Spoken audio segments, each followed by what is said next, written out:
Hello interwebs, welcome to Let's Fix Computers, except it's not a computer this time. Today's something completely different.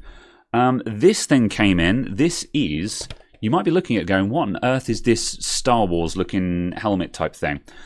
This is a laser and LED hair growth encouragement treatment hat.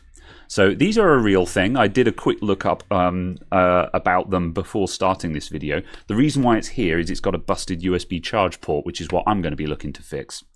But I thought, if nothing else, it's kind of interesting to look at because all of those, they are all laser diodes interspersed with infrared diodes. And the idea is when you turn it on, it's got a little bit of battery in it. I'll switch it on. It makes a beep, so now it's on. And then there's a little IR blaster. You see that guy there? That fires a beam, or that guy, that little LED there fires a beam across to that sensor, so it knows when it's actually on your head. And when it's on your head, it does this. Watch your eyes. Well, it's not going to damage your eyes, but flashing lights ahead. And so, yeah, it does that, basically. It flashes them repeatedly.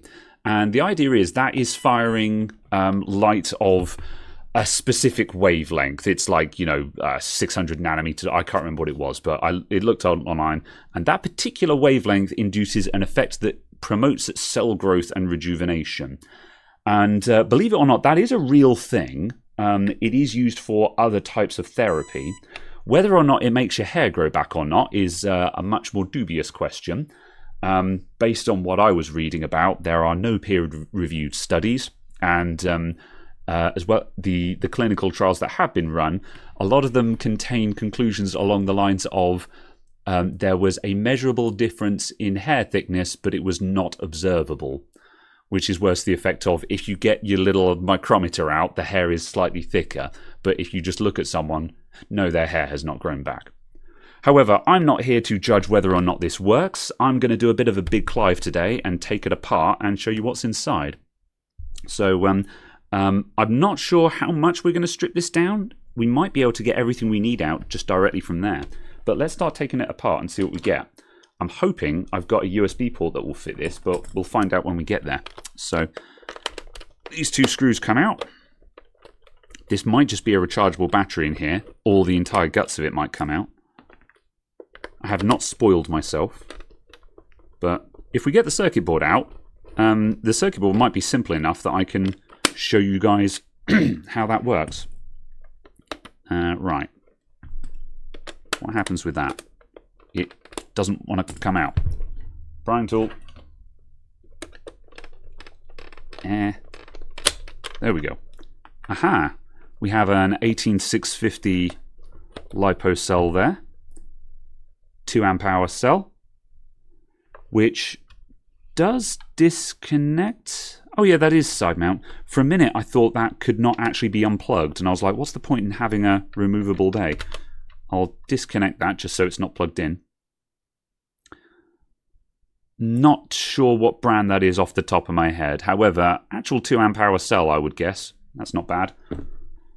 So we'll take out these other screws now, and I'm guessing the bottom part of the helmet will come out. These things cost about £350, I think it was. And as far as dubious health products go, at the very least, I think it's probably better than taking weird supplements, at the very least.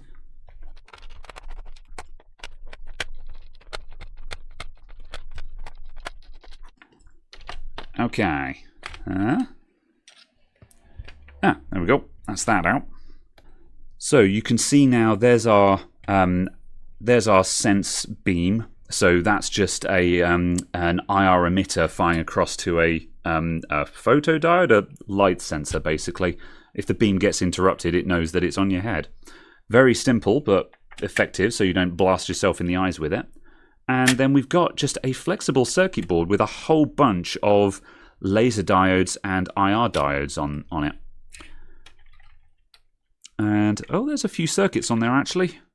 I don't really want to take that out, but I'll see if I can bend it back a bit just so we can look at the circuit. Actually, you know what? I will take it out because it's a pretty simple construction, this. in a way, I don't hate the construction on account that, like, this is only as complicated as it needs to be. Right, I can lift that out now. Dust on the top of it, that's just come through the top vents there. Cool. Right. I'll disconnect this from the board. Let's take a quick look and just see what these chips are. So, coming into the LED board here, we've got this ribbon cable, and most of these pins are all common together. We've got 1, 2, 3 pins up the top here, which are common.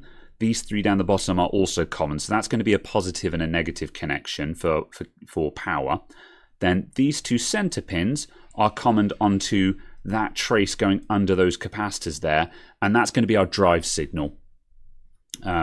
So we've got some capacitors for smoothing and stability there, or EMI or something or other. And then the drive signal comes up to these 2 MOSFETs here. And those are our drive MOSFETs. So one of them goes through to this pad, which goes under the board. And if we flip over here onto the LED side, that comes up there. And it's going down to all of the infrared LEDs. And that goes all the way along. And it also goes up the side to these guys on the outer wings, as I'll call them. So that's just going to all of those infrared LEDs, and those are just all being driven off of that single MOSFET. Then there's a picture of one of the laser diodes as well. Don't know much about laser diodes, couldn't tell you any more than that, but that's what they are. Same thing that you'd find in a laser pen. It looks like they don't have a sort of focusing lens on them. So I think it's just blasting laser light, because all laser light is just a light of a very, very specific wavelength. Whereas all the infrared LEDs, those will be covering a range on the spectrum, whereas a laser can fire a extremely specific wavelength, which is what's good about them. So going back to the top side of the board, everything else is just a whole bunch of resistors that are just sort of doing, current restriction and stuff.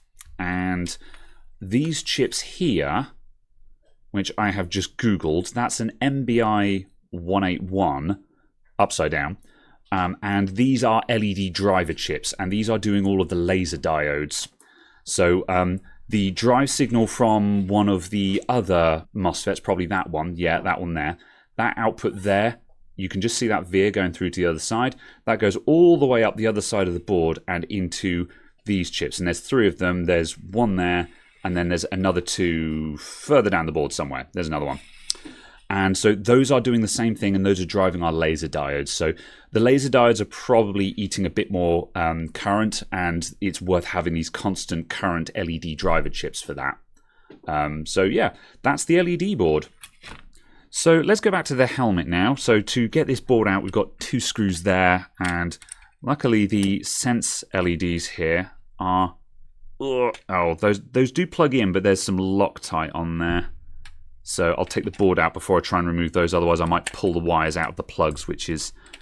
It can be... That's something that you can fix, but it's a nuisance, so...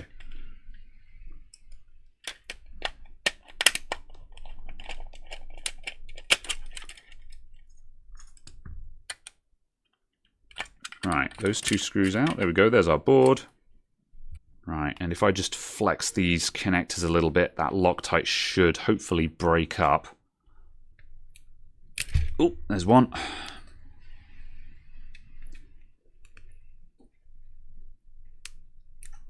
And there's the other. So starting from the connectors, we've got the BAT1 connector. They're all on the other side of the board there. And on this guy, we have a ground connection that is all of this pad here going around the outside. Then the positive connection comes down through here onto this rail, which is battery positive rail. And that is doing 2 jobs. Firstly, it's going down to this guy. That is a TP4056, which is a LiPo charge control chip. I know that one off by heart. And this guy comes back around and goes through a diode to the positive connection of the USB port that's on the other side here. So this is our battery charger, basically, and that is providing battery charge and protection. And there's a diode there, so if you plug it in to make sure that this makes sure that power from the device can't go back down the USB port and stuff like that. Then it also goes through this guy here. That looks like it is a boost control circuit. I haven't looked up this chip, but it's got a coil and a chip there. This is going to be a boost circuit, which is probably boosting the power. Let's see. Yeah, that is boosting the power up to 5 volts there. And then that gives us a 5 volt supply for the rest of the system. So that comes around to these guys here. And we had, let's see, the 2 drive signals, which is probably PD1 and PD2. And then LD1 is probably, I think LD1 was, yeah, oh yeah, that was absent actually. PD1 and LD1 were the populated ones, and this is not populated. So those guys come around to that guy there. LM358, what are you? So LM358, that's an op amp. And that guy is interpreting the signal from the sense LEDs. So we've got the photodiode and the LED diode. So again, this is the beam that detects when the hat is on your head. That comes down here. This op amp interprets the signal from that LED and photodiode into a high-low signal and basically provides the hat is on your head output. This is a dual op amp as well, so it's possible that it's pulling double duty for somewhere else. We also have the buzzer down here. Where's the negative for that connected to?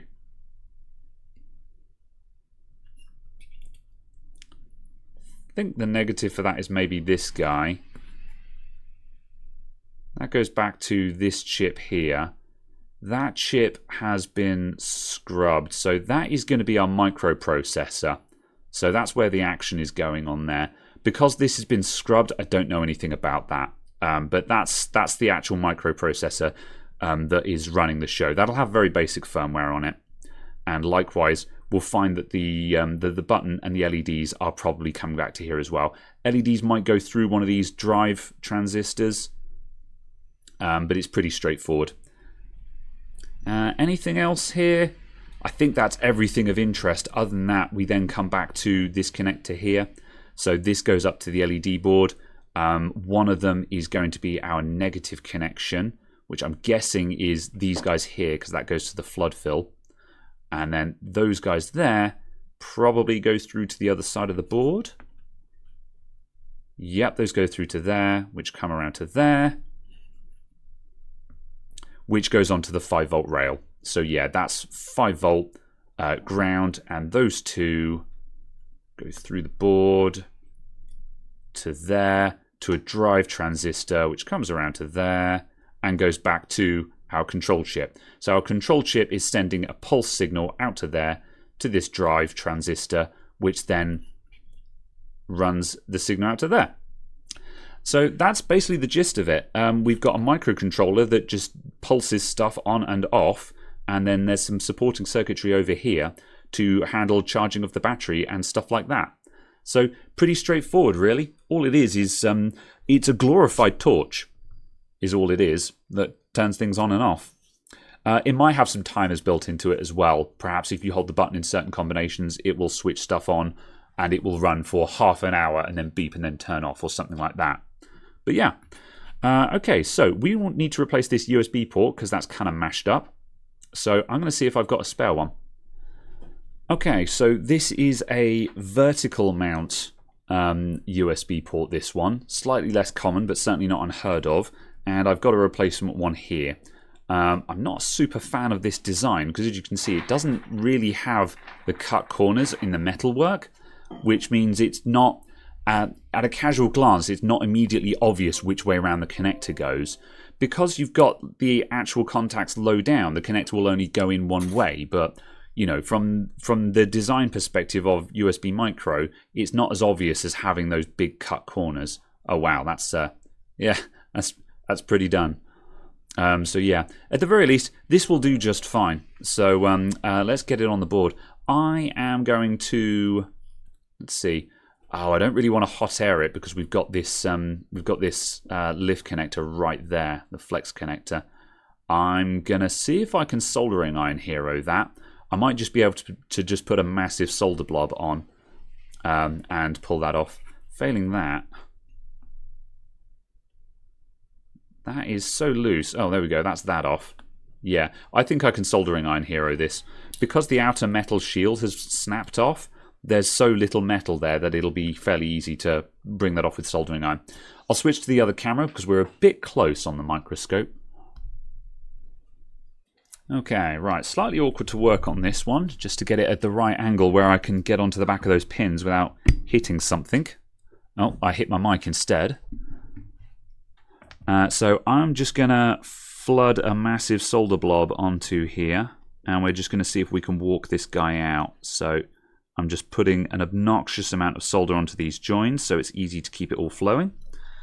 Now I'm going to grab hold of it with tweezers from the other side. And I'm going to pull on it while I keep flowing all this solder. There we go. Donezo. Right, is there anything left of that? Yeah, those anchors are still there, so let's pull out those anchors.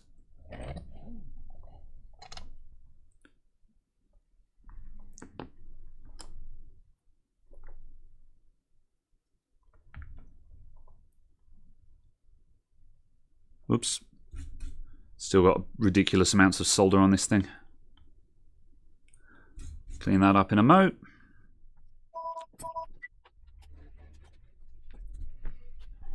Right, I think we're clear there. Let's throw some flux on there and wick down the holes.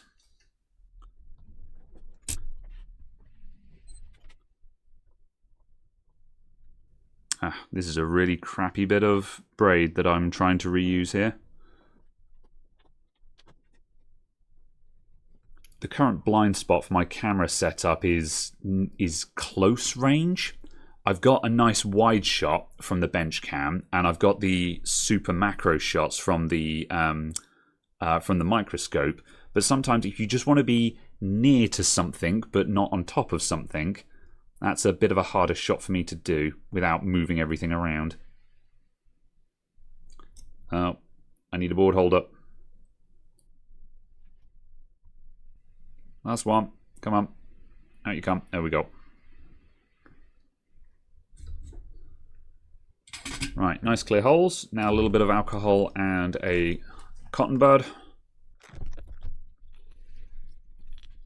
Flux makes a mess everywhere. Not going to go mad cleaning it up yet because we've still got to put on the new one. Right. New port goes in. Like that.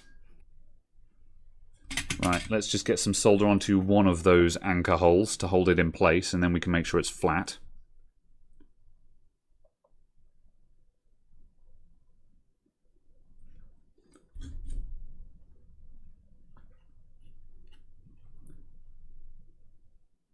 That looks pretty good, actually.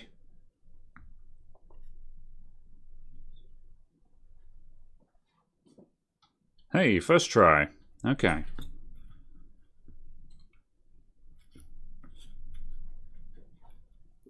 In that case, I'll just do the rest of them as well.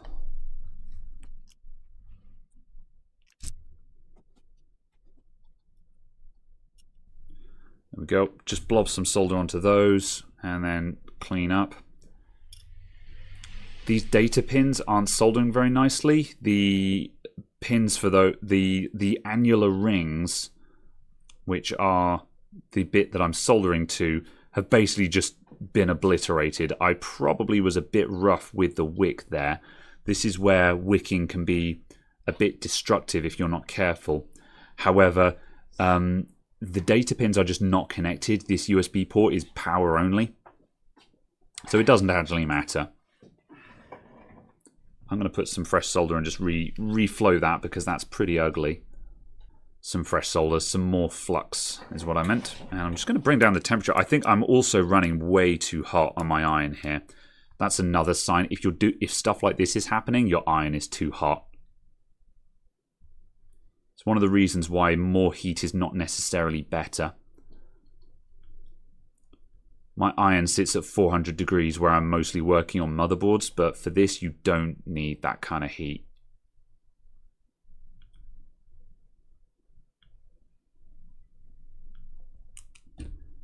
I just dropped to 350 there, and that was a lot tamer.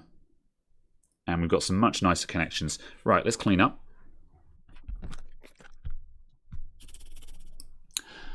Alright, there we go. So there is our cleaned up board with a new USB port on it.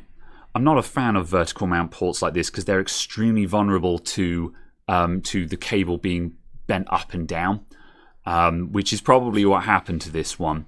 But yeah, there's sometimes for some designs, I guess that's just what worked for them. Hopefully, though, that should work out just fine. So let's get this thing reassembled and then we're all done.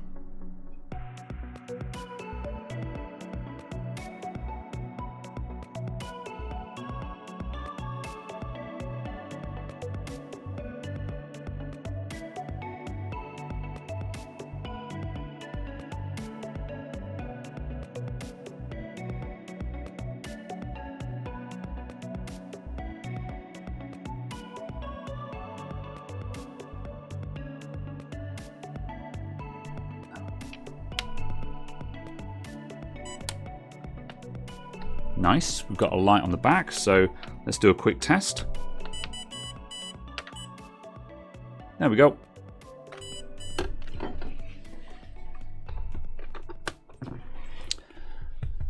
There we go, and there is one charging hat. So, we're all done. I hope you guys found that kind of interesting. Just a simple USB port replacement, but also an interesting teardown of something that you probably don't see every day. So, thank you for watching, everyone. I will see you all next time. Bye for now.